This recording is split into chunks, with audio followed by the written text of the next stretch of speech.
ዛሬ ብዙ ነገር ረስተነዋል አይደል? ማረጋችንን ጻድቅ መስለን ነጠላችንን አጣፍተን ደጀ ቤተ ክርስቲያን ስመን ገባን ያለፈው ማልፏል ብለን እሱ ፊት ስንቆም ግን በድንግዝግዝ ማየት የለም ግልጥ ብሎ እናየዋለን ስራችን።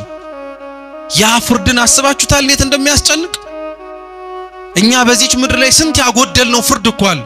ማረግ ተገብቶን ያላደረግነው ክርስቶስ ፍርዱን አያጓድልም ያሳያል። ፍርድ ደግሞ በጣም ከባድ ነገር ነው። እኛ በምድር እንኳን ስናረገው እንዴት ቀላል እኮ እንዳልሆነ ፍርድ ከምታዩት ነገር ይልቅ ያላያችሁት ነገርም እኮ ታሳቢነት አለ። በፀሐይ ፊት እየተመላለሰ ውስጡ ግን የጨለመ ሰው የለም አለ። በሰው ፊት እየታየ ጻድቅ እየመሰለ በእግዚአብሔር ግን የተጠላና የተናቀ የለም አለ። እቺ ፀሐይ አያችሁ ይሄን ትሸፍናለች። ክርስቶስ ግን ሲመጣ ይሄ የሚሸፈን እንዳይመስል እውነተኛው ፀሐይ ሲመጣ ተራራው እንደ ተራራነቱ ሸለቆ እንደ ሸለቆነቱ ይታያል። ጻድቃን እንደ ጽድቃቸው ኃጢያተኞች እንደ ኃጢያተኛነታቸው ይታያሉ። አሁን እኮ እቺ ፀሐይ ያልሸፈነችው ምን ገመና አለ? ቆመን እንራመድ እንጂ እኮ አማናዊው ፀሐይ ጽድቅ ኢየሱስ ክርስቶስ ወጥቶ አብርቶ የሚያሳየው ስንት ክፋት አለ፣ ስንት ጽድቅ አለ። ይህቺን ዕለትማ ምንናፍቃት እውነተኞቹ ተራራ እንደሆኑ እውነተኞቹ ከፍ እንዳሉ የሚታዩባት ዕለት ናት። እቺን ቀን እንናፍቃታለን። ያ እስኪመጣ ድረስ ያቺ ዕለት መታ ክርስቶስ በዙፋኑ ወርዶ እስከሚፈርድ ድረስ እኛስ የምንቆይ ይመስላችኋል? አንቆይም። የክርስቲያን ምጽአቱ ሞቱ ነው። ሲሞት ከክርስቶስ ወንበር ዙፋን ፊት ይቆማታል። የዛን ጊዜ ምን ሊል ነው? የዛን ጊዜ ምን ልንል ነው? በጣም እኮ ነው የምንገርመው። አሁን የሰው ፊት አይተን እንደምንሸማቀቀው የእግዚአብሔር ፊት ያስፈራን ይሆን? አይ እኛ እሱን ፊትማ ከናቅነው ሰነበትን እኮ። ሰው ላይ እንዴት አርገን እንደምንጨነቅ መጣ ብለን እንዴት እንደምንንቀጠቀጥ ባለቤቱ መጣ አልመጣ አይሱቶ ይያልን እኮ ነው ይኖርነው እኛ። ያኔ ግን አንላት። ያኔ እንታያለን። ምጽአታችን ሞት ሳይቀድመን ነው እኛ መዘጋጀት ያለብን። ልብ አርጋችሁ ስሙ። አመንክም አላመንክም ወደድከውም ጠላኸውም አይቀርልህ። አይገርምም? ይሄ ነው ደግሞ የሚደንቀው ነገር። አሁን እዚህ ተሰብስበን አምነናል ስላልን አምነዋል ልምጣ ሚል ይመስላችኋል? አላመንም ስላልን ደግሞ አላመኑም በቃ ሚል ይመስላችኋል? አመንም አላመንም ትንሳኤ ሙታን አይቀርም። ተቀበልንም አልተቀበልንም ትንሳኤ ሙታን አይቀርም። ክርስቶስ መምጣቱ አይቀርም። ቅዱስ ባስልዮስ ለዛ ነው እንዲህ ይላል፣ ሰው እንዴት ነው ያልተፈጠረለትን ገሃነመ እግዚአብሔር ለመውረስ ይሄንን ያክል የሚቻኮለው ይላል። በጣም እኮ ነው የምናሳዝነው። ለኛ ያልተፈጠረችን ገሃነመ እሳትን ለመውረስ የምናሳየው ፍጥነት እኮ መንግስተ ሰማያት የለም እንዲያስብል። ለሰይጣን መቀጣጫ የሆነውን ስፍራ ለመውረስ የምናሳየው ትጋት ለሰይጣን ራሱ እኮ ግብረ አበርና አጋዥ ሆነንለታል። ይህቺ ቀን የተፈጠረችልንን መንግስት የምንወርስባት ቀን ናት እንጂ ሰው ያ ጠላታችን የተባለ ዲያብሎስ ገብቶ የሚቀጣበት ቦታ መንገባበት አይደለም። አሁን አለመታደል ሆኖ እኛ እየፈራን እየተንቀጠቀጥን ያለነው ስራችን የማያስቀርብ ስለሆነብን።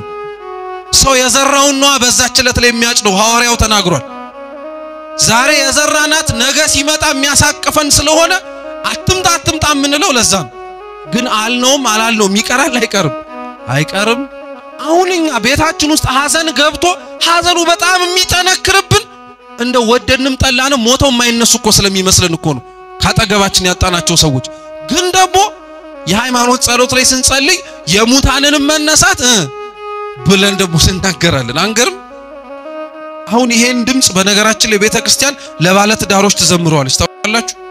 ሙሽራው መጥቷልና ወጣችሁ ተቀበሉ ማለት መጻ መራዊ ፍስሐ ለኩሉ ማለት ነው። ሙሽራው ለሊት እንዲመጣ የሚደረገው ክርስቶስ የሚመጣባት ቀን ማትታወቅ ለሊት ስለሆነች ለክርስቶስ መምጣት የሚዘመረው መዝሙር ሙሽሮች ወደ ቤተክርስቲያን ሲመጡ ይነገርላቸዋል። ግን የትኛው በሙሽራ መምጣት ላይ ነው የሚያዝነው ሰው? አሁን ቤተሰብም የሚድረውን ልጁን ይዞ ቤተ መቅደስ እየመጣ ካህናት ወጥተው መጻ መራዊ ፍስሐ ለኩሉ ሲል ስቅስቅ ብሎ እያለቀሰ ጉድ በላቸው ይላል ቤተሰብ። እልል ነው አይደል የሚለው? እና ታዲያ ለምንድን ነው እውነተኛው ሙሽራ ክርስቶስ ሲመጣ ብንጨነቅ? አሁን እንኳን እግዚአብሔር ፊት ስንቆም እንዲህ ዝም ካለን ያኔ ግን ዝም አይልም አለኮ። ምስባኩ ሲሰበክ አልሰማችሁም? መዝሙር 49 እግዚአብሔር ሰጋዳ ይመጽ እግዚአብሔር በግልጽ ይመጣል ወአምላከነ ይያረምም ዝም አይልም። እሳት ይነድድም ቅድሜው እሳትም በፊቱ ይነዳላል። እግዚአብሔር እንዳሁኑ ዝም አይልም። ዳግም ሲመጣ ይናገራል። እሳት አይደለሱ ሸክላ ከሆነን አሊያም ደግሞ ወርቅ ከሆነን ያኔ ነው የምንታየው። እንዲሁ እንደዋዛ ቀናችን እንዳያልፍ ክርስቲያኖች አንድ ቀን አለመኖር አለ። አንድ ቀን የእግዚአብሔርን ዙፋን ሳትፈልጉ ፊቱ መቆም አለ። ስለዚህ ፈልገነው ደጁ ያቆመን አምላክ ዳግም ፊቱን ደሞ ፈልገን ለማየት የሚያስፈልገንን የጽድቅ ሥራ ለመስራት እግዚአብሔር ይርዳን ይፍቀድልን። አንደኛ ቆሮንቶስ ምዕራፍ 15 ከቁጥር 12 ክርስቶስ ከሙታን እንደተነሳ የሚሰብክ ከሆነ ግን ከናንተ አንዳንዶች ትንሣኤ ሙታን የለም እንዴት ይላሉ? ትንሣኤ ሙታን እስከሌለ ክርስቶስ አልተነሳማ። ክርስቶስም ካልተነሳ እንግዲያስ ስብከታችን ከንቱ ነው እምነታችሁም ደግሞ ከንቱ ናት ይላል። ስለ ቃሉ የአምላካችን የልዑል እግዚአብሔር ስም የተመሰገነ ይሁን። ቅዱስ ጳውሎስ ከ12ቱ ሐዋርያት ቁጥር አይመደብ እንጂ ሐዋርያ የሚለውን የግብር የመጠሪያ አገልግሎት ስም የተሰጠው አባት ነው። ቅዱስ ጳውሎስ እንደምታውቁት አስቀድሞ በነበረው ሕይወት በአይሁድ እምነት ቀናኢ የነበረ ክርስቲያኖችን ያሳድድ የነበረ ነው። ወደ ደማስቆ በሚያደርገው ጉዞ ላይ ግን የደማስቆ በሮች ላይ ገና ሳይደርስ በብርሃን መጥቶ እግዚአብሔር አምላክ እንዳስተማረው ልቡን እንደመከረና እንደገሰጸ ከ72ቱ አርድእት አንዱ በሆነው በሐናንያ እጅም ተጠምቆ ደግሞ ትላንት ያሳድዳትን ትላንት ይገፋት የነበረችውን ይህችን የኦርቶዶክስ ተዋህዶ እምነትን ለማስተማር የታጨ ምርጥ ዕቃ ነው። ቅዱስ ጳውሎስ ለሐዲስ ኪዳን ካሉ መጻሕፍት መካከል 14 መልእክታትን ጽፏል። የቆሮንቶስ መልእክት ከነዛ ከ14ቱ መካከል አንዱ ነው። ለቆሮንቶስ ምእመናን ቅዱስ ጳውሎስ 2 መልእክታትን ጽፎላቸዋል። ስንት መልእክታት?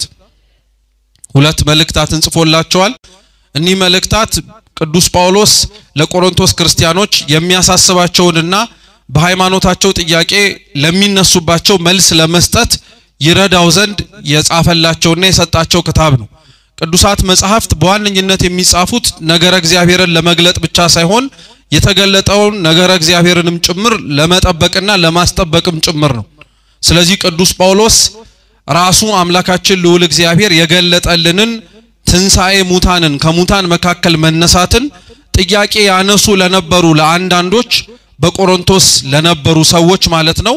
በፍጻሜው ደግሞ አሁንም በዚህም ዘመን ላይ ለምንኖር ወደፊትም ጭምር ለምንነሳ ስለ ትንሣኤ ሙታን የሰጠው መልስ ነው።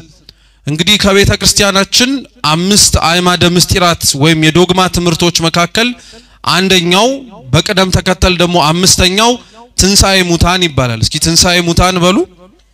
ትንሣኤ ሙታን ከ5ቱ አዕማደ ምስጢራት የቤተ ክርስቲያን ዋና ትምህርቶች መካከል በቁጥር ደረጃ 5ኛው ነው። እነዚህ አይነትና መሰል ትምህርቶች ብዙ ክርስቲያኖች በነገራችን ላይ ተቀምጠን እንድንማራቸው ብቻ ሳይሆን አምነንም ጭምር እንድንቀበላቸው የሚደረጉ የቤተ ክርስቲያን መሰረታዊ ትምህርቶች ናቸው። አምኖ ለመቀበሉ አብዛኞቻችን ምናልባት ክፍተት ላይ ኖርብን ይችላል።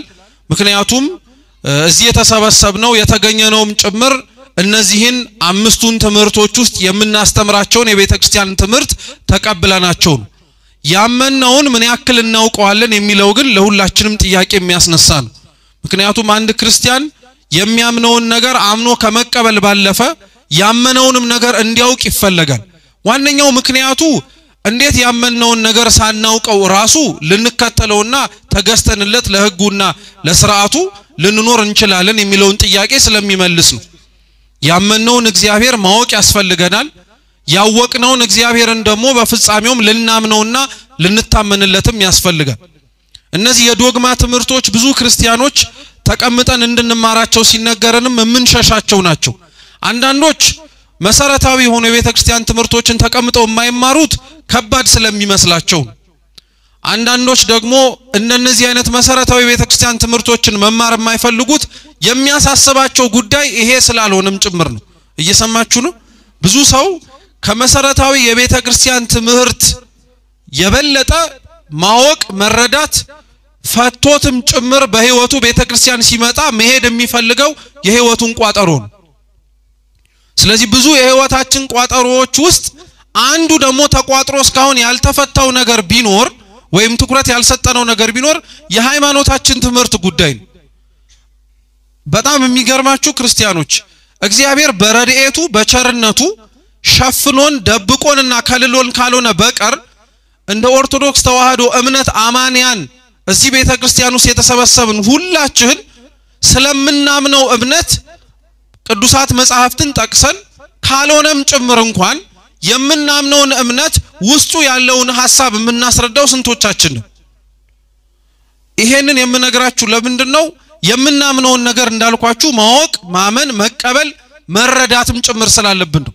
ክርስቲያናዊ የሆነው የእያንዳንዳችን ህይወት 3 ተልእኮዎች ነው ያሉት። ስንት ተልእኮ? 3 ነው። የመጀመሪያው ማመን ነው። እስኪ ማመን በሉ። ሁለተኛው መታመን ነው። እስኪ መታመን በሉ። ማመን ማለት አንደኛ መቀበል ወደ ውስጣችን አስገብተን ውስጣችን ማኖር ነው። ሁለተኛው ማመን ደግሞ ማለት በአይነ ስጋችን መርምረን በስሜት ዋሳቶቻችን ፈትሸን ልንደርስበት የማንችለው እውነት እንዳለ አምነን መቀበል መቻል ማለት ነው። ነገር እግዚአብሔር በነገራችን ላይ ከዚህ ውስጥ የሚጠቃለል ነገር ነው። ስለ እግዚአብሔር ሰው ልጅ ያውቃል ማለት አውቆት ጨርሶታል ማለት አይደለም። አንድ ሰው ስለ እግዚአብሔር ቆሞም ያስተምራል፣ ተቀምጦም ያስተምራል፣ ቆሞም ይማራል ብላችሁ የምታስቡትም እግዚአብሔር ለፍጡራኑ በገለጠው መልኩ ይናገራል ማለት ነው። ቅዱሳት መጻሕፍት በገለጡት መልኩ ያስተላልፋል መልእክቱን ማለት ነው እንጂ በመልአት አውቆ ጠንቅቆ ተረድቶታል ማለትም አይደለም። በመልአት ነገሮችን አንወቃቸውና አንረዳቸው ግን ማለት ጭራሹኑ አንወቃቸውና አንረዳቸው ማለት አይደለም። አንዳንዶቻችን ከኛ መካከል ስለምንሰማ ነው መርምረን የማንደርስበት አውቀን የማንፈጽመው ነገር ከሆነ ለምን እንማራው ብለን እንጠይቃለን። እየሰማችሁኝ ነው? ለምሳሌ አሁን አድምጡኝ። እዚህ አካባቢ አንድ ምንጭ አለ ልበላችሁ። ምንጭ እንደመሆኑ መቼም ምንጭ የሚሰጠው ምንድነው? እስኪ ውሃ በሉ። ውሃን የሚሰጠው አንድ ሰው ወደ ምንጭ ወርዶ ዝቅ ብሎ ሲጠጣ የሚጠጣው ምንጩ እስኪያልቅ ነው ወይስ ጥሙ እስኪረካ ድረስ ነው? ጥሙ እስኪረካ አንድ ሰው ምንጩን ጠጥቶ ምንጩን ካልጨረሰው ይበሳጫል እንዴ? እንደዛ ማለት ነው የሃይማኖት ትምህርት። ቅዱስ ኤፍሬም ሶሪያዊ ነው ይሄንን ምሳሌ የሚሰጠው። ምንጩ ነገር እግዚአብሔር ነው። የሚፈሰው የማይቋረጠው ንጹህ የሆነው ገብቶ ወደ ውስጣችን ብንረዳው የሚስማማን የምናምነው እውነት ነው። አንድ ሰው ምንጩን ጠጥቶ ለመጨረስ ሳይሆን ጥሙን ለማርካት ወደ ምንጩ ወርዶ እንደሚጠጣው ሁሉ ነገር እግዚአብሔርን ተቀምጠን የምንማር ሁላችን የማናውቀውን ለማወቅ ያክል እንማረዋለን እንጂ ሙሉ ዕውቀቱን ጠንቅቀን አውቀን ለመረዳት ያክል ተምረን እንጨርሰዋለን ብለን አይደለም። ግልጽ ነው? ገብቷችኋል? ስለዚህ ሰው ተቀምጦ መማር ያለበት ማወቅ ያለበት የሃይማኖትን ትምህርት አንደኛው ለማመን ነው። ሁለተኛው ለመታመን ነው። እስኪ መታመን በሉ። ያመነውን በተግባር ለመግለጥ ማለት ነው። ሰው ማመኑን ሊያምን ይችላል። ያመነውን እምነት ግን አምኖታል ተብሎ የሚመሰከርለትም ሆነ የሚነገርለት ያመነውን እምነት በተግባር ታምኖ ሲገለጥ ማሳየት ሲችል። ምሳሌ አንድ ሰው ቤተክርስቲያን ውስጥ ለድህነት የሚፈስ ጠበልን አይቶ ጠበሉ ይፈውሳል ብሎ ቢናገር ይሄ ንግግሩ እምነት ይባላል ወይም ማመን ይባላል። ገብቶ ሰውነቱን ደግሞ ማስመታቱ ጸበሉን ያመመውን ቦታ ያስመታ እድናለው ብሎ መናገሩ ደግሞ መታመን ይባላል። አሁን አብዛኞቻችን ማመኑን እናምነዋለን ቅድም እንዳልኳችሁ። መታመኑ ላይ ግን ብዙዎቻችን ጥያቄ አለብን። ጠበሉ እንደሚፈውስ እናምናለን። ስንቶቻችን ግን ተጸብለናል? ቅዱስ ሥጋው ክቡር ደሙ የዘላለም ሕይወት እንደሚሰጥ እናውቃለን። ተምረንም አምነናል። ግን ስንቶቻችን ቆርበናል? የማመን ችግር የሌለብን ሰዎች ባንሆንም የመታመን ችግር ግን አለብን። ሶስተኛው የክርስቲያናዊ ሕይወቱ ወይም ተልእኮ ደግሞ ምንድነው? ወጥቶ መስበክ ነው። እስኪ ወጥቶ መስበክ በሉ። ወጥቶ መስበክ ነው፣ ማገልገል ነው። ቅዱሳን አባቶቻችን ሐዋርያት ከጌታችን እግር ስር ተማሩ። ተምረው ከጨረሱ በኋላ ጌታችንም ከሙታን መካከል ተነስቶ ካረገ በኋላ ያወቁትን አውቀው ዝም ብለው አልተቀመጡ። አልጫ የሆነው ዓለም መጣፈጥ እንዲችል ተልእኮ ተሰጥቷቸዋልና ወጥተው ማስተማር ጀመሩ። ስለዚህ ሰው የሚማረው ለማመን ነው። ሰው የሚማረው ያመነውን በተግባር ለመግለጥ ነው። ሰው የሚማረው አምኖ በተግባር የገለጠውን ሌላውን እየኖረ ለማሳየትና ወደ ቤተክርስቲያን ለመሳብ ነው። ይህን ሕይወት እግዚአብሔር ለሁላችን ይስጠን። እንደዚሁ አምነን ታምነን የምንሰብከው ነገሮች መካከል ደግሞ አንደኛው የሃይማኖት ትምህርቶቻችን ናቸው። እነዚህን የሃይማኖት ትምህርቶች አባቶቻችን የቀደሙት ሲያስተምሩ ለሶስት ነው የሚከፍሉት። የመጀመሪያዎቹ ዶግማ ይባላሉ። የማይስተካከሉ የማይቀየሩ እግዚአብሔር ስለራሱ የገለጠልን አምነን የምንቀበላቸው እውነቶች ናቸው። ሁለተኞቹ ቀኖና ይባላሉ። ቀኖና እርግጥ ውስጡ ሰፊ የሆነ ሐሳብ ቢኖረውም አንዱ ቀኖና ግን ባጭሩ ምንድነው ተብላችሁ ብትጠየቁ ዶግማውን መጠበቂያ በሉ እስኪ በሉ እንጂ ቀኖና ዶግማውን መጠበቂያ ነው። የማይስተካከለውን ሊስተካከል የማይችለውን ከእግዚአብሔር የተቀበልነውን እውነት የምንጠብቀው በቀኖናው በስርዓቱ ነው። ሶስተኛው ደግሞ ትውፊት ነው። እስኪ ትውፊት በሉ። ትውፊት ደግሞ ቅዱስ የሆነ ትላንትና ከነበሩት ከአባቶቻችን በቃል የተማርነው በመጽሐፍ ተጽፎ ያገኘነው ሳይሆን በህይወትም ጭምር ያየነው እውነት ማለት ነው። ትውፊት ማለት አደራ ክርስቲያኖች አፈ ታሪክ ማለት አይደለም። ትውፊት ማለት በቃል የተነገረ በቃልም ተነግሮ የወረስነው ነገር ነው። ምሳሌ ልስጣችሁ በአጭሩም ቢሆን ለምሳሌ ትውፊት ከሰጠን ነገሮች መካከል ወይም ትውፊት ቤተክርስቲያን ውስጥ በመኖሩ ምን አገኛችሁ ተብላችሁ ብትጠየቁ አንድ ልንመልሰው የምንችለው መልስ የመጀመሪያውም ጭምር መጽሐፍ ቅዱስ ነው። ትውፊት ባይኖር መጽሐፍ ቅዱስ አይኖርም። እንዴት ብላችሁ ጠይቁ። የማቴዎስ ወንጌል ምዕራፍ 28 ቁጥር 19 ላይ ጌታችን መድኃኒታችን ኢየሱስ ክርስቶስ ለተከተሉት ለአባቶቻችን ሐዋርያት እንዲህ ብሎ ነበር የነገራቸው። እናንተ ወጣችሁ አሕዛብን በአብ በወልድ በመንፈስ ቅዱስ ስም እያጠመቃችሁ እያስተማራችሁ ደቀ መዛሙርት ያድርጓቸው አለ። እስኪ እያጠመቃችሁ በሉ እያስተማራችሁ እየጻፋችሁ የሚል ነገር ጨምሮበታል። ሐዋርያት ከጌታችን የተማሩት በመጽሐፍ ነው አይደለም። በመጽሐፍ እኮ አይደለም የተማሩት ሐዋርያት ከአባቶቻችን ከክርስቶስ ሐዋርያት የተማሩት ከንግግሩ ከአኗኗሩ ከመውጣት ከመግባቱ ከእያንዳንዱ ነገር ስራውን የተማሩት። ስለዚህ ከኔ የተማራችሁትን ይዛችኋልና ወጣችሁ አሕዛብን እያጠመቃችሁ እያስተማራችሁ ደቀ መዛሙርት ያርጓቸው አለ። እየጻፋችሁ አላል። ስለ ጌታችን ስለ ኢየሱስ ክርስቶስ ሐዋርያት አባቶቻችን ጽፈውልን የምናገኘው እንኳን ወንጌል አይገርማችሁ እነሱ በአይነ ስጋቸው አይተውት ኋላ ላይ የጻፉት ነው እንጂ እግሩን እየተከተሉት ልክ ነገስታት እየተከተሉ እንደሚጽፉት እንደ ዜና መዋዕል ጸሐፊዎች አይደለም። ከጌታችን እርገት በኋላ ነው ቅዱሳት መጻሕፍት የተጻፉት። እርሱንም ያላመኑትን ለማሳመን አምነው አስተምረው ሐዋርያት የሄዱባቸው ቦታዎች ላይ ደግሞ ተመልሰው ሐዋርያት ባለመምጣታቸው ምክንያት ወደ ቀደመው ልማዳቸው የተማሩትን ትምህርት እየረሱ ያስቸግሩ ለነበሩ ሰዎች ማስተማሪያና ማጽኛ የተማሩትን እንዳይረሱ ማስተዋሻ ነበር። እየሰማችሁ ነው እንጂ ዋነኛው ዓላማው እሱ አልነበር። ኖሮ አሳያቸው እነሱም እየኖሩ ማሳየት ጀመሩ። እነሱ ከክርስቶስ ያዩት ያልተጻፈ ትውፊት ነው። እየሰማችሁ ነው ያልተጻፈ ነገር ነው ያዩት። አረማመዱን አስተሳሰቡን አነጋገሩን አካሄዱን አሰራሩን ሁሉንም ተመለከቱት። መጀመሪያ አልጻፉትም። መጀመሪያ በልቧቸው ሰሌዳን ያስቀመጡት። ልክ ያልጻፉትንና የተማሩትን እውነት ለሌላው ማድረስ ኃላፊነት ደረጃ ላይ ሲደርሱ ግን ሳይጻፍ ያገኙትን ትውፊት ጽፈው ለኛ ትውፊትን ሰጡን። ያልተጻፈው ትውፊት ሲጻፍ ነው መጽሐፍ ቅዱስ የተባለው። ትውፊት ባይኖር መጽሐፍ ቅዱስም ጭምር አይኖርም ነበር የሚሉት መምህራነ ቤተክርስቲያን። ለዛ እኛ ለትምህርታችን ዛሬ የመርጠን የምንማርበት ዋነኛው አስኳላችን ከአምስቱ አዕማድ ምስጢራት መካከል ከሚባሉት መካከል አንዱ የሆነው ትንሣኤ ሙታንን ነው። ይህ ትምህርት አንደኛ ክርስቲያኖች አምነን የምንቀበለው ነው። የምናሻሽለው የምናስተካክለው የምንለውጠው በእኛ አስተሳሰብና አመለካከት ሊሆን ይችላል አይችልም የምንለው ነገር አይደለም። ምስጢራቱ በጥቅሉ አምስቱ አዕማደ ምስጢራት የሚባሉት ማለትም ምስጢረ ሥላሴ እስኪ ምስጢረ ሥላሴ በሉ፣ ምስጢረ ሥጋዌ በሉ፣ ምስጢረ ጥምቀት በሉ እንጂ ምስጢረ ቁርባን በሉ፣ ምስጢረ ትንሣኤ ሙታን በሉ። እነዚህ አምስቱ አዕማደ ምስጢራት አባቶቻችን ለማስተማር እንዲመች በሁለት ይከፍሏቸዋል። እነዚህ አምስቱ የምናምናቸውና የምንሳተፋቸው ምስጢራት ናቸው ተብሎ ይነገራሉ። እስኪ የምናምናቸው በሉ የምንሳተፋቸው በሉ።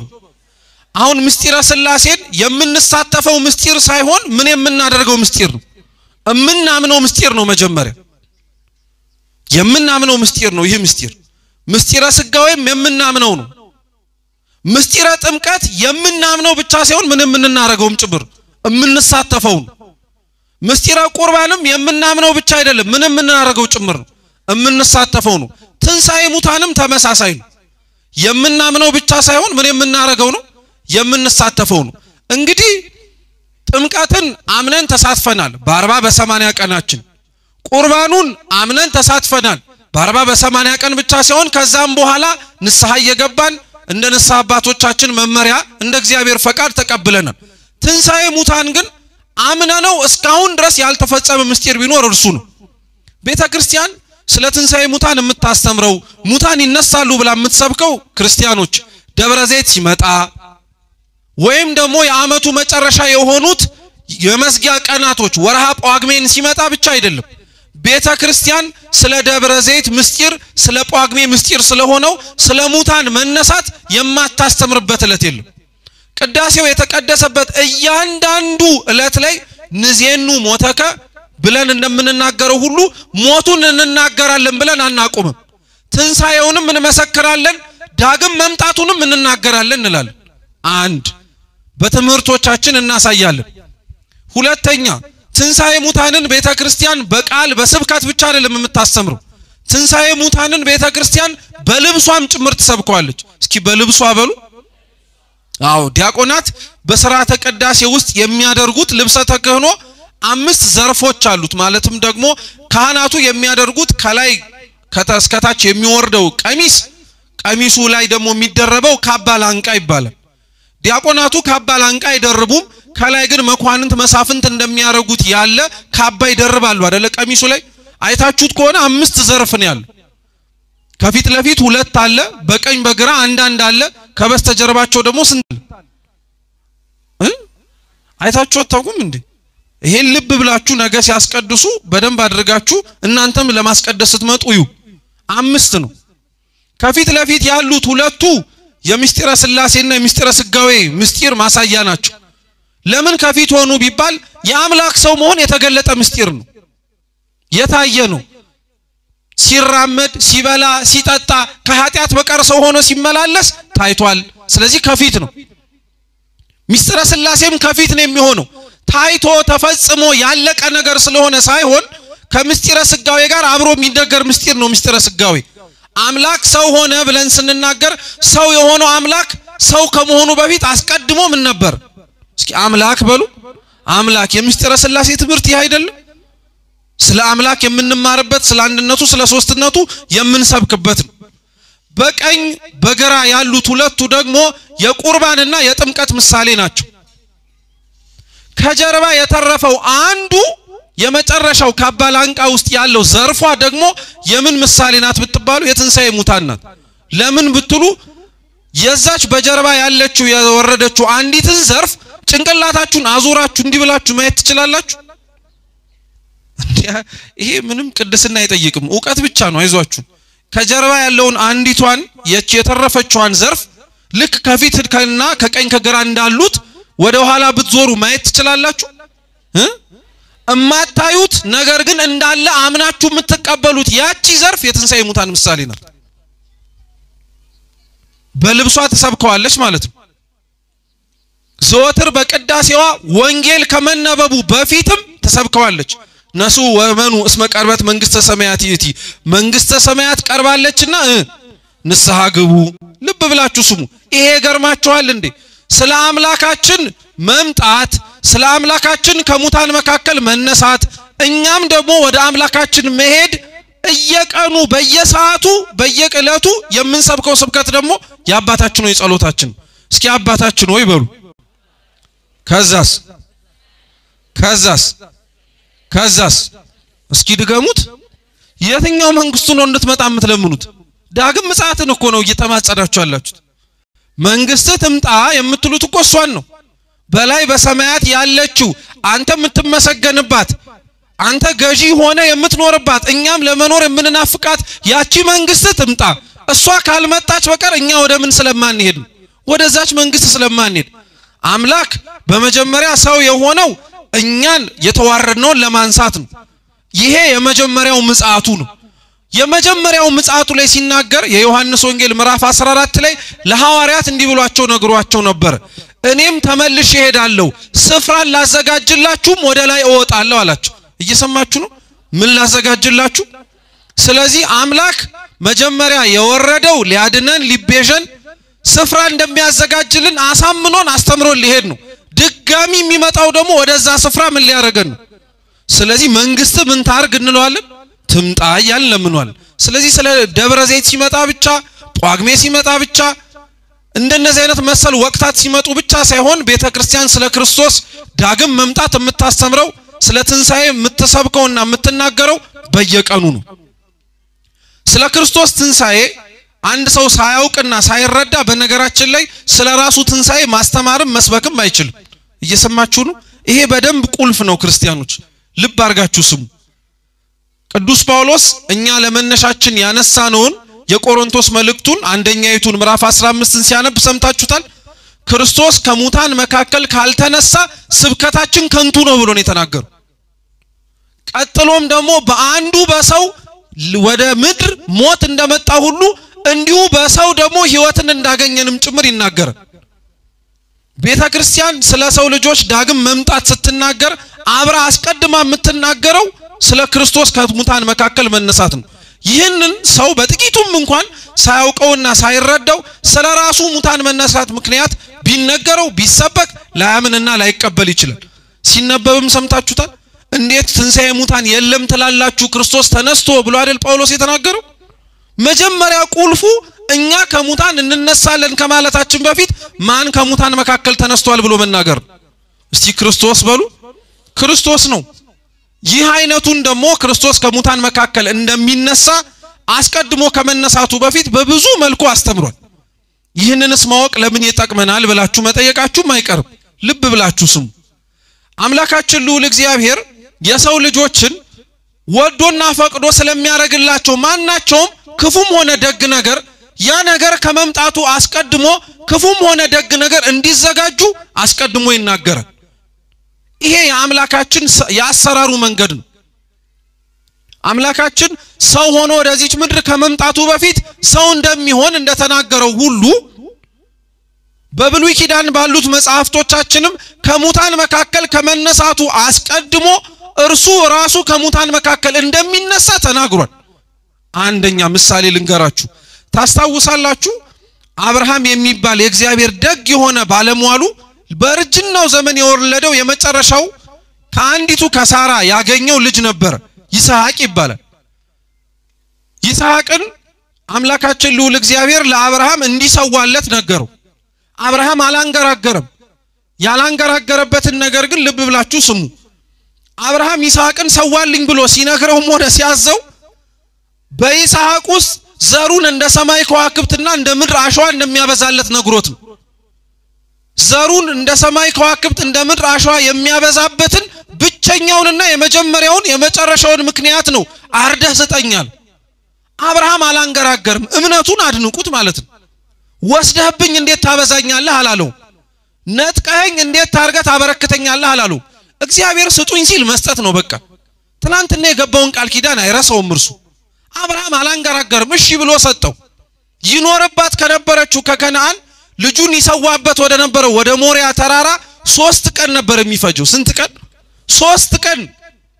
እግዚአብሔር ልጅህን ስጠኝ ካለበት ቀን ቅጽበት አንስቶ እንጨት በአህያ አሸክሞ 2 ሎሌዎች ይዞ ራሱና ልጁ ሆነው ሲሄዱ በአብርሃም ሕሊና ይስሐቅ የሞተውና ታርዶ ለእግዚአብሔር መስዋዕት የተሰጠው ተራራው ጫፍ ላይ ሲደርሱ አይደለም፣ ከቤቱ ሲነሳ ነው።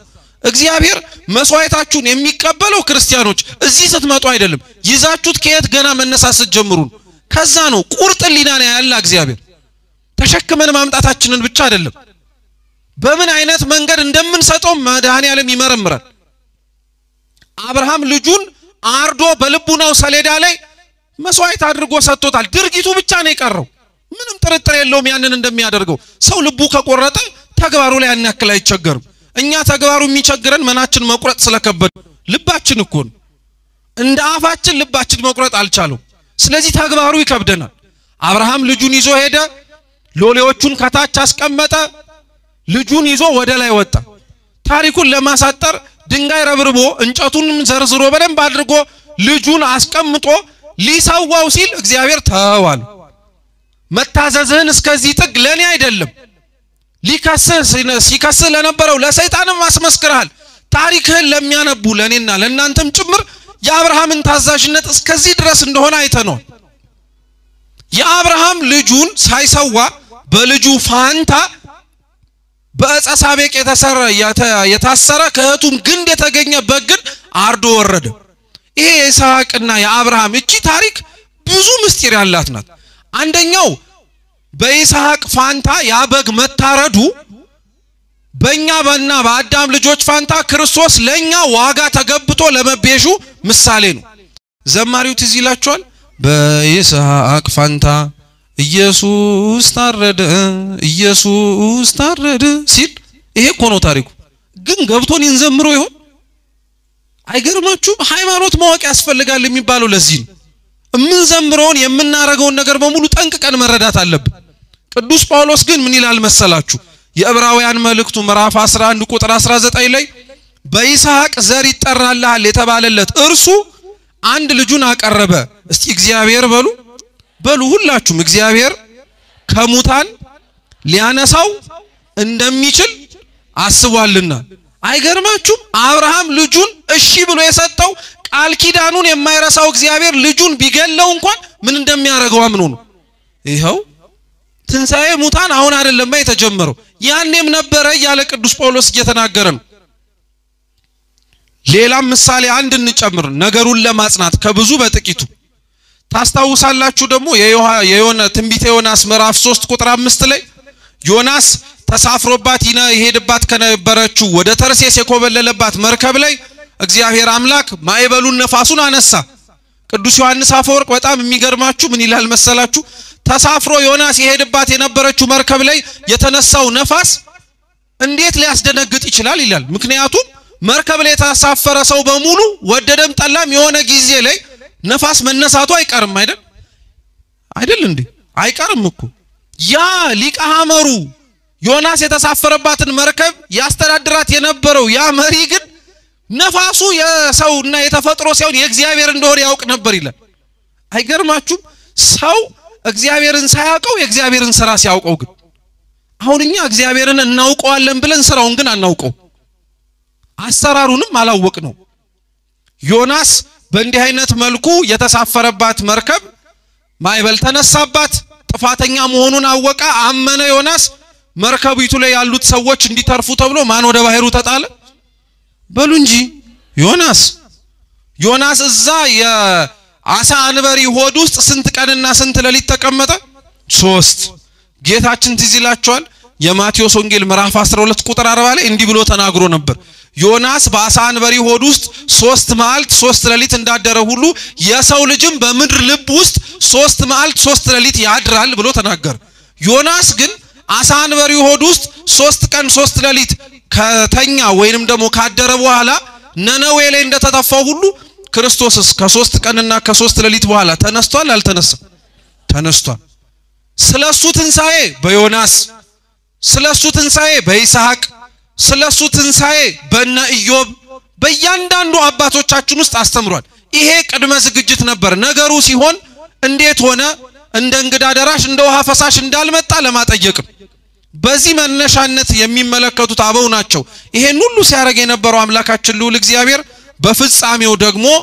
ሰው ሆኖ መከራን ተቀብሎ ስለኛ ሲል ማድረግ የሚጠበቅበትን ነገር በሙሉ አደረገ ያንን አድርጎ ግን ጌታችን ኢየሱስ ክርስቶስ የኛን ክብር ለማሳየት ሕይወቱን በመስጠት ብቻ አላቆመም ከኛ የነሳውን ሥጋ እንደዚሁ ሁሉ መከራ እንደተቀበለበት ሁሉ ከኛ የነሳውን ሥጋ ደግሞ ድጋሚ ይዞት ተነስቷል ይሄ የሰው ልጅ ክብሩን የሚያጠይቅ ነው ሰው ፈርሶ በስብሶ የአፈር ራት ሆኖ እንደማይቀር በኋላ እግዚአብሔር አምላክ እርሱ በራሱ ስልጣን እንደተነሳ እኛም በሱ ስልጣን እንደምንነሳ ማሳያና ማስተማሪያ ነበር ይሄ የጌታችን ትንሳኤ ነው አምላካችን ኢየሱስ ክርስቶስ ለምን ተነሳ ተብሎ ደግሞ ይጠየቃል ይሄን የምነግራችሁ ክርስቲያኖች ይሄ በሙሉ ነጥቦች ናቸው እኛ ጋር ስለ ዳግም ምጽአት የምናነሳቸው እግዚአብሔር የተነሳው አንደኛ በእርሱ ሕይወት ስለነበረችን የሉቃስ ወንጌል ምዕራፍ 24 ቁጥር 5 ላይ ሕያዋንን ከሙታን መካከል ለምን ትፈልጉታላችሁ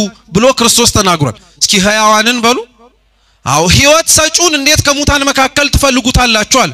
ክርስቶስ ከሙታን የተነሳው ሞዋቲ ሳይሆን ምናዊ እንደሆነ እንድናቀው ሕያዋን ሕይወት ሰጪ እንደሆነ እንድናቀው። ሁለተኛው ጌታችን ኢየሱስ ክርስቶስ ለምን ተነሳ ቢባል መለኮታዊ ባህሪው ከሥጋ ባህሪው እንዳልተለየ ለማመላከት ነው። ስሙ ቅዱስ ጳውሎስ የኤፌሶን መልእክቱ ምዕራፍ 4 ቁጥር 10 ላይ እንዲህ ይላል፣ ይህ የወረደው ሁሉን ይሞላ ዘንድ ከሰማያት ሁሉ በላይ የመጣው ደግሞ ይህ ነው ይላል። እየሰማችሁ ነው? ልድገምላችሁ። ይህ የወረደው ሰው የሆነው ማለት ነው። ሁሉን ይሞላ ዘንድ ከሰማያት ሁሉ በላይ ደግሞ የመጣው ይሄው ራሱ ነው አለ። የሞተው ከሙታን መካከል የተነሳው በላይ ደግሞ ከአብ ከመንፈስ ቅዱስ ጋር የሚሰለሰው የሚቀደሰው እርሱ ራሱ ነው አለ። ጌታችን ሞቶ የተነሳው እርሱ አምላክ እንደሆነ እንድናቀው ነው ማለት ነው። ሌሎቹም ብናይ ትንቢቱ እንዲፈጸም ደቀ መዛሙርቱን ለማጽናናት እነዚህ አይነትና መሰል ብዙ ምክንያቶችን አምላካችን ስላሰበልን ስላደረገልን ከሙታን መካከል ተነስቷል። ዛሬ ቤተክርስቲያን በዚህ ሐሳብ መነሻነት ነው ስለ ትንሣኤ ሙታን የምታስተምረው። የጌታችን የኢየሱስ ክርስቶስ ትንሣኤ እንግዲህ እንደምታውቁት ተፈጽሟል። ከሙታን መካከል ተነስቷል። ከሙታን መካከል መነሳት ብቻ ሳይሆን አርጓልም ጭምር። አሁን በዛሬቱ ዕለት ላይ ደግሞ የምንመለከተውና ቤተክርስቲያን የምታስተምረው ይህንን ሳምንት ዳግም ስለመምጣቱ ነው። እስኪ ዳግም ምጽአት በሉ። ምጽአት መምጣት ከሆነ ዳግም ሁለተኛ ከሆነ ሁለተኛ መምጣት ማለት ነው። እግዚአብሔር የመጀመሪያው አመጣጡ ምራቅ እየተተፋበት ማረፊያ አጥቶ የከብቶች ግርግም ተጥሎ የሚጠቀለልበት ጨርቅ አጥቶ በበለስ ቅጠል ተሸፍኖ እንደማንኛውም ሰው በምድር ላይ እንደሚመላለስ አሳዳጆች ቢነሱበት እንደ ስዱዳን እየተሰደደ ራበኝ ብሎ የእናቱን ጡት እየፈለገ እየጠባ በእንዲህ አይነት መልኩ የተገለጠ ነበር የመጀመሪያው አመጣጡ። ከኃጢአት በቀር ፍጹም ሰው ሆኖ እግዚአብሔር አምላክ ታይቷል እዚች ምድር ላይ። ሁለተኛው አመጣጡ ዳግም ምጽአት ብለን ዛሬ እና ሳምንቱን ቤተክርስቲያን የምታስተምረው ግን እንዲህ አይነቱን አይደለም። ትላንትና በከብቶች ግርግም ተጥሎ ያያችሁት ክርስቶስ ዛሬ ሲመጣ ግን በዙፋኑ ላይ ተቀምጦ ነው። ትላንትና ሲሰደድ ማንም አብሮት ከተወሰኑት ከናቱ ከሰሎሜ ከዮሴፍ ከዛች አህያና ከመላኩ ውጪ ማንም አልነበረም። አሁን ዛሬ ክርስቶስ ይመጣባታል የምትባለው ቀን ላይ ግን ዘመድ አልባ ሆኖ የሚመጣ እንዳይመስላችሁ። በግራው በቀኙ ለቁጥር የሚያዳግቱ ቁጥራቸውን እሱ ብቻ የሚያውቃቸው እልፍ አእላፋት ወትልፊተ አእላፋት ከዛም በላይ ሆኑ መላእክትን ይዞ ነው የሚመጣው። ዘመድ አልባው ክርስቶስ ተመልሶ ሲመጣ ከዘመዶቹ ጋር ነው የሚመጣው። ቦታ የሌለው ክርስቶስ ተመልሶ ሲመጣ መንግስቱን ይዞ ነው የሚመጣው። የተገፋው ክርስቶስ ተመልሶ ሲመጣ ኃጣንን ሊገፋ ነው የሚመጣው። የተሰደደው ክርስቶስ ተመልሶ ሲመጣ የተሰደዱትን ጻድቃንን ሊያቀርብ ሲያሳድዱ የነበሩትን ኃጢአተኞችን ሊያርቅ ነው የሚመጣው። ይሄኛው አመጣጡን ነው ቤተክርስቲያን ዛሬ የምታስተምረው። ይሄንን የትንሣኤን ሙታንን ነገር የኛን መነሳት ማለት ነው ከጌታችን ከኢየሱስ ክርስቶስ መነሳት ጋር በትንሹ ተመልከቱት። ጌታችን ታስታውሱ እንደሆነ ሞቼ እነሳለሁ እያለ ያስተምር ነበር ይናገር ነበር እና አንዱ ጌታችን ኢየሱስ ክርስቶስ ከሙታን ለመነሳቱ እርሱ አይደለም መነሳቱ አይደለም። ልብ ብላችሁ ስሙ። እውነት እንደሚነሳ ግን ማረጋገጫ የነበረው የሰቀሉት ሰዎች ፍርሃት ነበር። የማቴዎስ ወንጌል የመጨረሻዎቹ ቅድመ ክርስቶስ ትንሣኤ የሚነበቡ ምንባባት ስናይ አይሁድና ፈሪሳውያን ጲላጦስን ስቀለው ብለው እንደተናገሩት ተመልሰው መተው ምን ብለው ነገሩት? ይሄ አሳች በምድር ላይ ሲመላለስ ሞቼ አልቀርም ከሙታን መካከል እነሳለሁ ብሎ ተናግሮ ነበር አሉ። እየሰማችሁ ነው? ምን አረጋለሁ ብሎ ነበር አሉ? እነሳለሁ ብሎ ነበር አሉ። ስለዚህ ደሞ ተነስቶ ህዝቡን እንዳይበጠብጥ ወታደር አቁመህ አስጠብቅ አሉት። እኔ ምንድነው ወታደር ማቆመው? እናንተው ራሳችሁ ወታደር አላችሁ፣ ራሳችሁ አስቁሟል። ክርስቶስ ገና ለገና ይነሳል ብለው አይሁድ ወታደሮቻቸውን ተገንዞ የተቀበረበት መቃብር ውስጥ ክርስቲያኖች በፈረቃ ነበር ያስጠብቁ የነበሩት። ሰው እንዳይተኛ ማለት ነው። ተኝቶ እንዳያመልጣቸው ቆመው ያስጠብቁ ነበር። ይሄን ያክል የናቁትን ይሄን ያክል የገፉትን ይሄንን ያክል ምራቃቸውን ተፍተው የተዘባበቱትን ክርስቶስን ለምን አሁን ፈሩት? ለምን ፈሩት? ለምን ጥበቃ ማስቆም አስፈለገ? ትላንትና ሲንቀሳቀስ እነሱ እንዳቆሟቸው ወታደሮች ይዘውት ይዞሩ ነበር እንዴ? ድሃ የሆኑ የገሊላ ሰዎችና ሐዋርያቱን ይዞ እኮ ነበር ይዞር የነበረው። ዛሬ መቃብሩን ይጠብቁት እንደነበሩት እኮ ሰይፍና ስለት እንኳን አልነበራቸውም ሐዋርያት። የያዙትን እንኳን እኮ ክርስቶስ ጣሉ ይል ነበር። ያላሳያቸውን ነገር ሲያረጋው በምድር ላይ ያልተመለከቱትን ነገር እነሱ ግን እሱ ላይ ለመድገም መጡ። ይዘው መጡ ብዙ ነገሮች። የነሱ ይሄንን ያክል መፍራትና መተባታቸው የክርስቶስ ትንሣኤ አማናዊ ያረጋዋል እኮ። በጣም መፍራታቸው መደንገጣቸው ሞቶ የሚቀር ከሆነ ለምንድን ነው ይሄንን ሁሉ ያረጉ የነበሩት? ይሄ ገርማችኋል እንዴ? የተቀበረበት መቃብር ውስጥ የተጫነውን ድንጋይ እኮ በማህተም አትመውት ነበር፣ ዘግተውት ማለት ነው። ልክ አሁን ፖስታ ስታትሙ ማህተም ይደረግበታል አይደል? ውጩ ከተቀደደ እንዲታወቅ ማለት ነው። እንደዛ ዘግተውት ነው የሄዱት። ክርስቶስ ይሄንን ያክል ሁሉ ጥንቃቄ ያደረጉበት ያዛች ዕለት ላይ ከሙታን መካከል ሲነሳ አብራችሁን በሉ መግነዝ በሉ ፍቱልኝ መቃብር ክፈቱልኝ ሳይል ነው ወጣው። አይገርማችሁም? አሁን እናንተ አስቡት፣ ቀጥቅጧችሁ አሰቃይታችሁ ዋጋ አስከፍለዋችሁ ሆስፒታል አስተኛችሁ ልበላችሁ፣ እንዳትነሱ ደግሞ ከሆስፒታሉ በሬው ጥበቃ አረጉላችሁ። መቼም ስትራመዱ ተናግራችሁ ነበር፣ ከዚህ ቀን በኋላ ቀጥ ብዬ ነው የምራመደው ብላችሁ ማለት ነው። አሁን እናሳበታለሁ ያላችሁባት ያቺ ቀን ደርሳ ከሆስፒታል ቆማችሁ ስትወጡ የሚጠብቋችሁን ሰዎች እንዳልረብሻችሁ ቆይ ቀስ ይሉጣ ብላችሁ ነው የምትወጡት። እያንጋጋ ነው አይደል እንደምንወጣው? ማን እንደሆንኩኝ ይያልን የተናገርኩት መድረሱን ተመልከቱ ይያልን። አያችሁት የክርስቶስን ፍቅር ግን ለከፉበት ሰዎች እንኳን አላስደነገጣቸውም።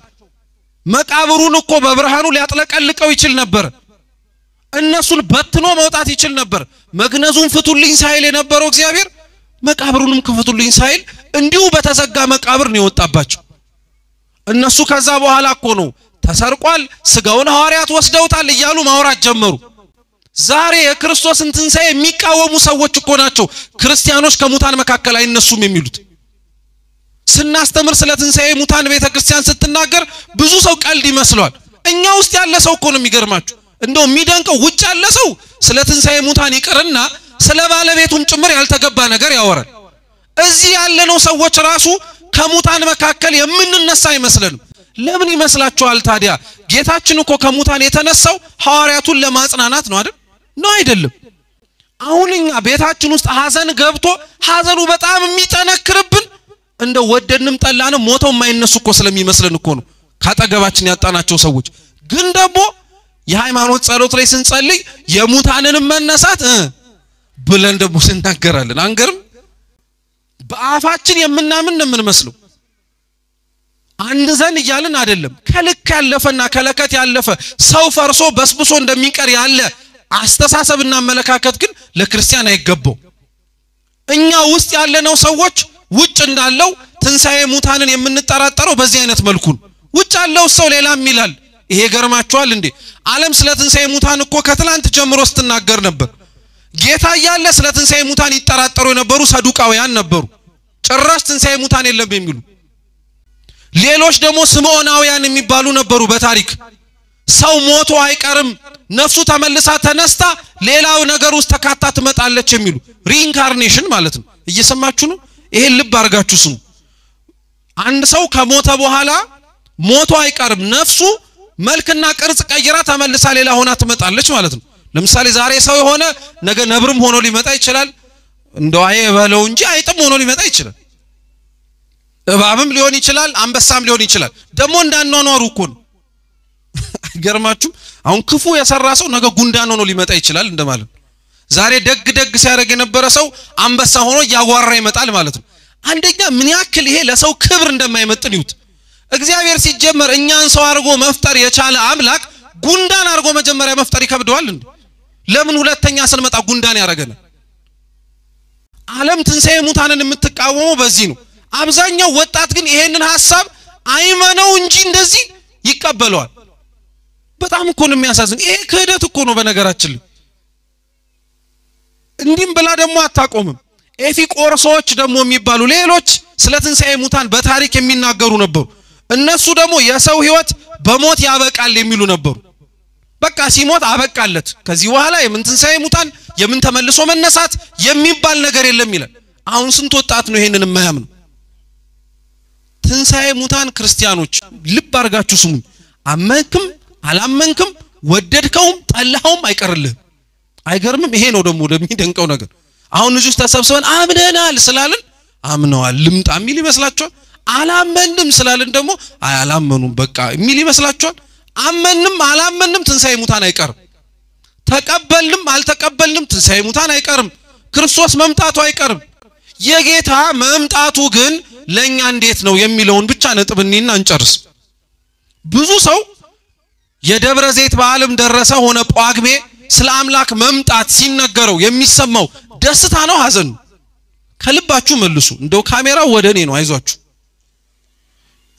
አሁን ዛሬ ተውት እሁድ ነው ቅዳሜ ማታ ለእሁድ ደብረ ዘይት ሊገባ ነው አይደል ነገ ክርስቶስ የሚመጣበት ቀን ነው ብላ ቤተክርስቲያን ባውደ ምሕረት ስታስተምር ደስታን የተሰማችሁ ወይስ ፍርሃት ነው ለምን ፈራችሁ ለምን ፈራን አይገርም አሁን የምትወዱትና የምትናፍቁት ሰው ነገ ይመጣል ሲባል እርግጥ ነው መውጫ መግቢያ ያሳጣል ምኑን ላሟላ ምኑን ላርግ ያላ ያንጎዳጉዳል ግን ባልመጣ ያሰኛል እንዴ አሁን ከኛ መካከል የትላንትናው አለሊት እኮ እንደው ባለፈች አደራህን ይያለ እኮ የለምንም ነበር ባላያት ይያለ እንዴት ሰው የክርስቶስን መምጣት እንዲርቅለት ይፈልጋል በጣም እኮ ነው የሚያሳዝነው እኛ እንደውም እኮ ተፋጥነን አቤቱና ማለት የነበረብን እኛ ነበርን ቶሎ በል ፍረድልን ብለን መጥራት የነበረብን እኛ ነበርን አሁን እስኪ አስቡት የክርስቶስ መምጣት ምን እንደሚያደርግልን ታውቃላችሁ ለኛ እኮ በጣም ጥቅም አለው ክርስቲያኖች ሆኖ ላመኑ ታምነው ለኖሩ የክርስቶስ መምጣት እኮ በጣም ትልቅ ነገር ነው ልብ ብላችሁ ስሙ ክርስቶስ የሚመጣባት ያቺ ቀን ምድራዊ የሆነ ነገር በሙሉ የሚጠፋባት ነው ማለትም ይሄ ምናያት ለምሳሌ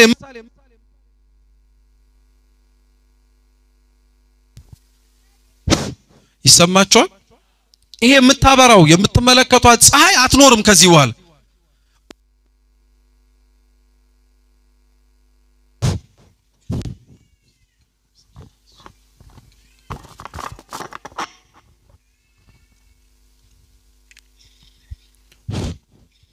ይሰማል አይደል እንያዘው ደርበን አይጉዳችሁ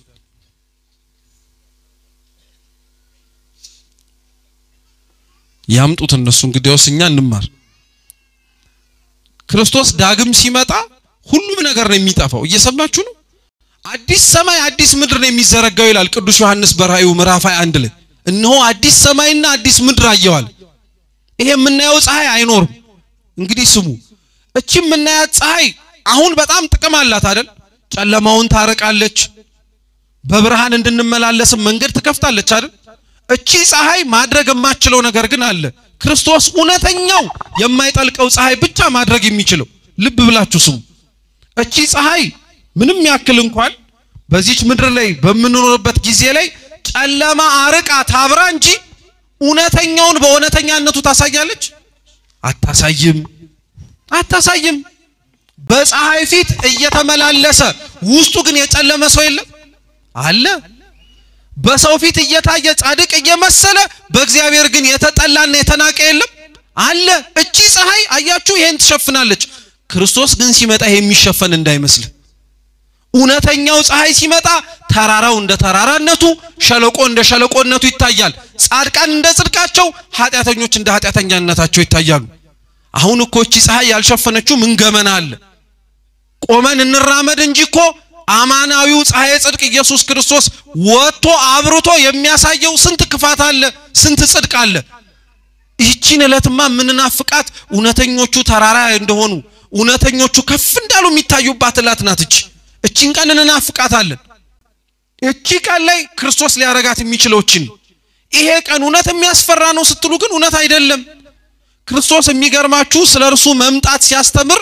ካስተማረባቸው ምሳሌዎች መካከል አንዱ ሰርግ ቤት ነው እስኪ ሰርግ ቤት በሉ ትዝ ይላችኋል ዛሬ የሚነበበው በቅዳሴ የማቴዎስ ወንጌል ምዕራፍ 24 ቁጥር 1 ነው እሱ ነው የተነበበው አይደል እንዴ በምስጢር ግን ምዕራፍ 25ም ተመሳሳይ ነው ስለ 10 ቆነጃጅት ስለ አንድ ባለጸጋ እና 3 ሎሌዎቹ መክሊት ስለሰጣቸውና በፍጻሜውም ፍየሎቹን በግራ በጎቹን በቀኙ ስለማቆሙ ነው ማቴዎስ 25 በሙሉ የሚያስተምረው። የዳግም ምጽአት ትምህርት ነው አብዛኞቹ።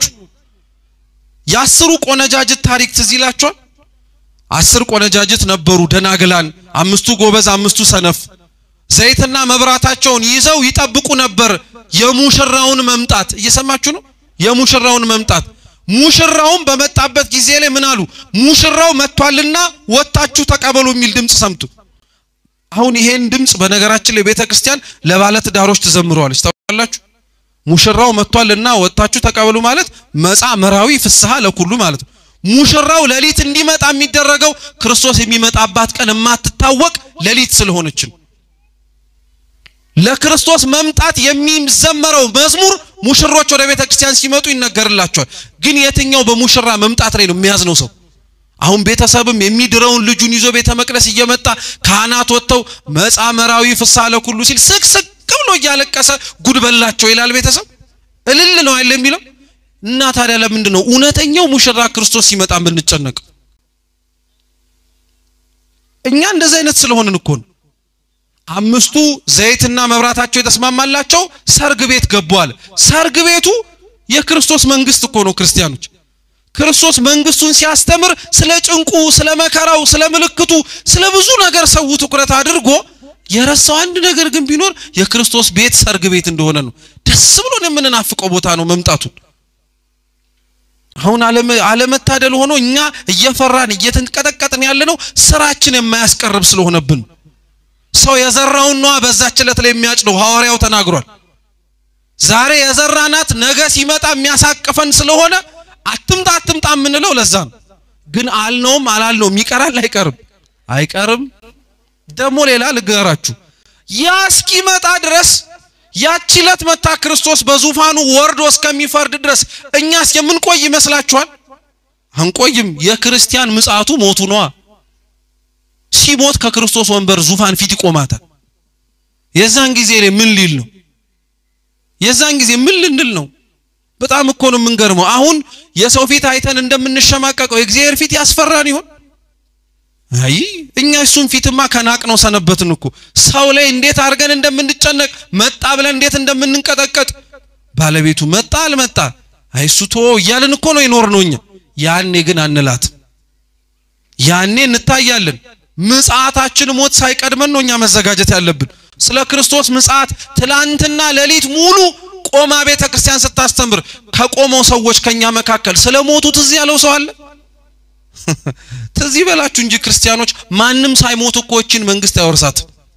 ማንም ሳይሞት ወደ እግዚአብሔር መንግስት አይገባም። እንኳን እኛ ይቅርና የሞትን ጽዋ ያልቀመሱት አባቶቻችን በብሔረ ሕያዋን ያሉ እናቶቻችን ራሱ የክርስቶስን መንግስት የሚወርሱት እርሱን የሚመስለውን ሞት ተሳትፈው ነው።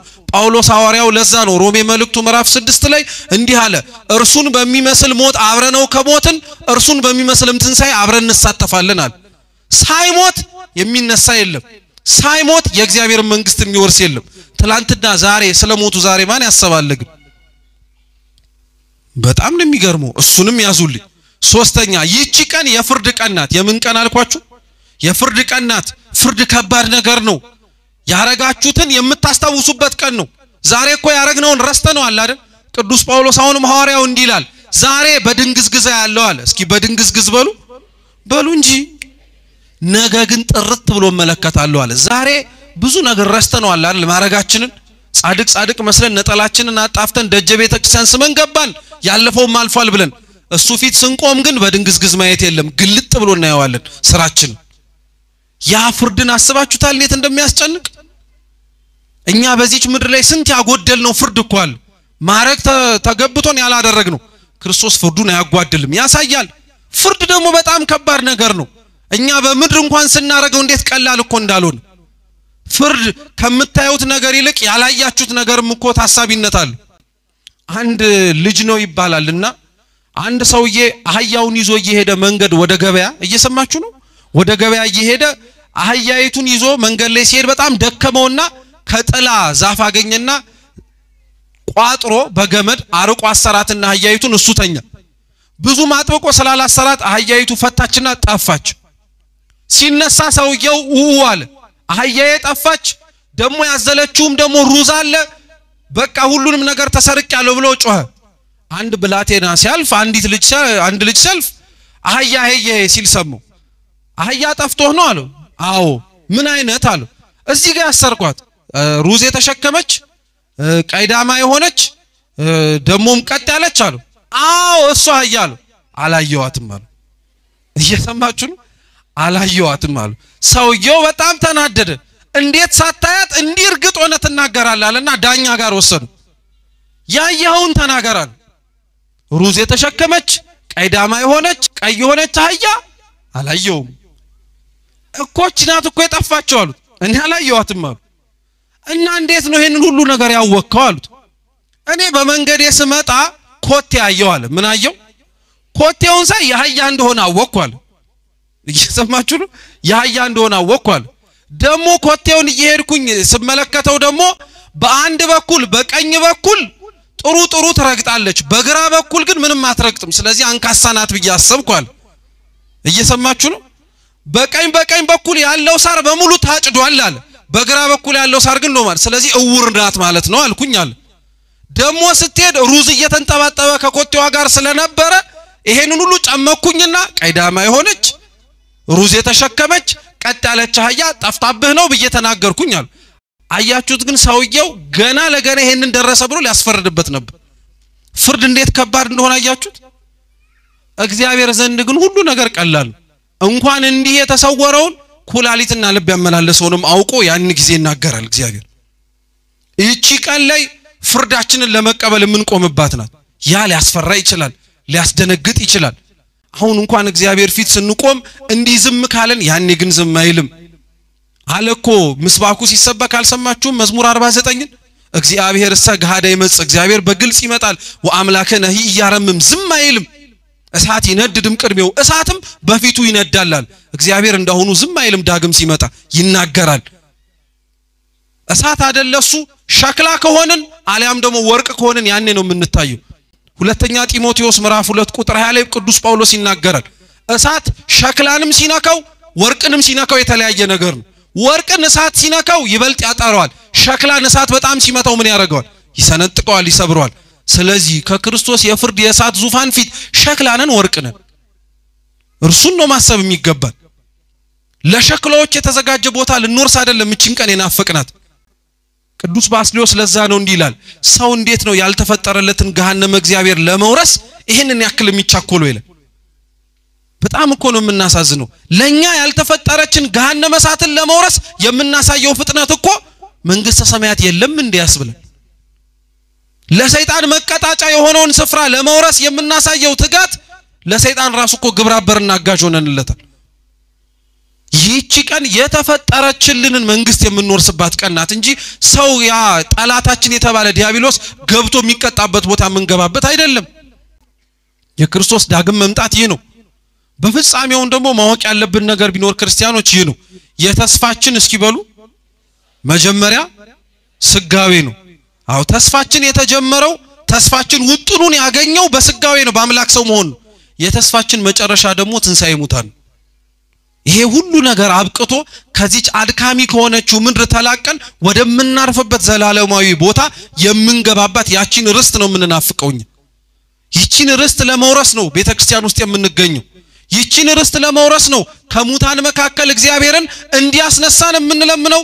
ወደ መንግስቱ ለመግባትም እየቸኮልን የምንፋጠነው ስለዚህ ክርስቲያኖች ባካችሁ እንዲህ አይነትና ወቅታተ ቤተክርስቲያን ላይ ቁጭ ብለን ስናስብ ወቅታቱ መተው የሚሄዱባቸውን ዕለታት ብቻ እናስብ ደብረዘይት ዛሬ ብቻ አይደለም እኮ ሁሌም ደብረዘይት እንደሆነ አስቡ ይህ ደብረዘይት ማይከለ ጾም ነው የጾሙ ኩሌታ ነው ከዚህ ሳምንት በፊት 4 ሳምንት አሳልፈናል ዘወረደ ቅዱስ ምኩራብ መጻጉ ከዚህ ሳምንት ከኩለ ጾም በኋላ ገብርኄር ኒቆዲሞስና ሆሳና ይቀረናል ሊቃውንት እንዲህ ብሎ ይናገራሉ እቺን ብቻ ተናግረን እንጨርስ ከደብረዘይት በፊት ያሉ ነገሮች በሙሉ ሰው ከትንሳኤ ሙታን ያለውን ህይወት የሚያሳዩ ናቸው ይላል እየሰማችሁ ነው ሰው ሙቶ ሳይነሳ በፊት ያለውን ነገር በሙሉ ያሳያል እንዴት ዘወረደ መውረድ መውጣት መድከም ከትንሳኤ በፊት ያለ ነገር ነው ስለ ቅድስና ዋጋ መክፈል ከትንሳኤ በፊት ያለ ነገር ነው ሰውነትን ማንጻት ከትንሳኤ በፊት ያለ ነገር ነው።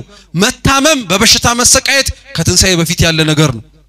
ከደብረ ዘይት ከኩለ ጾም በኋላ ግን ያለው ምንድነው? ገብርኄር ነው፣ ዋጋህን የምትቀበልበት ነው። ኒቆዲሞስ ነው፣ ከክርስቶስ ጋር መስቀሉ ስር የምትገኝበት ነው። ሆሳዕና ነው፣ አምላክህን መስለህ ልትድን ወደ ቤተ እግዚአብሔር ወደ ኢየሩሳሌም የምትገባባት ዕለት ናት። እንዲሁ እንደዋዛ ቀናችን እንዳያልፍ ክርስቲያኖች አንድ ቀን አለመኖር አለ። አንድ ቀን የእግዚአብሔርን ዙፋን ሳትፈልጉ ፊቱ መቆም አለ። ስለዚህ ፈልገነው ደጁ ያቆመን አምላክ ዳግም ፊቱን ደሞ ፈልገን ለማየት የሚያስፈልገንን የጽድቅ ሥራ ለመስራት እግዚአብሔር ይርዳን ይፍቀድልን። ያስተማረን የመከረን አምላካችን ስሙ የተመሰገነ ይሁን። ከሙታን መካከል ተነስተን በቀኙ ለመቆም ያብቃን። በጎደለው በነጠበው በተቀመጡት በክቡር አባታችን በመላከመዊ በሊቃውንተ ቤተ ክርስቲያን የሚታረም ይሁን። ወስብሐት ለእግዚአብሔር።